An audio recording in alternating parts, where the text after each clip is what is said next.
I know, like when I was working at KFC, I was always told, if I was getting robbed at gunpoint, to give them the money, right? Your life isn't worth, whatever little money's in the till, right? To be helpful to the robbers. What happens if your help desk team is a little bit too helpful to social engineering attacks? Today, I want to talk about Clorox. Clorox apparently was hit by a ransomware attack in 2023 by Scattered Spider. Now, I didn't know about this at this time because in the news, the big news story was that Scattered Spider hit MGM and Caesars casino resorts with ransomware attacks through the same attack vectors, where basically they just socially engineered the help desk team. They called them up and was like, hey, I am some top CEO. I don't have access to my password anymore. Can you tell it to me? And the help desk said, of course we can. Like, what do you mean?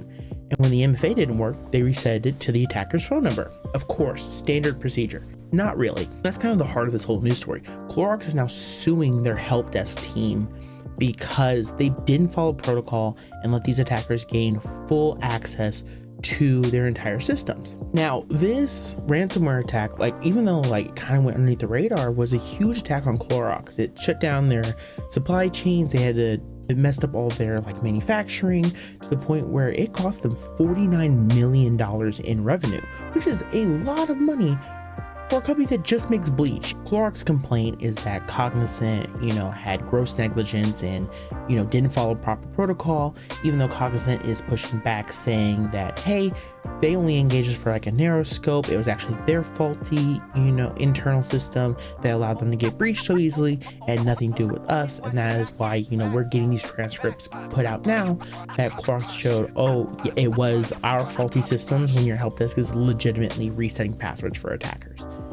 This story is going to be very interesting to play out as we see, who is responsible at the end of the day for these cyber attacks, because these ransomware attacks are just getting more and more expensive.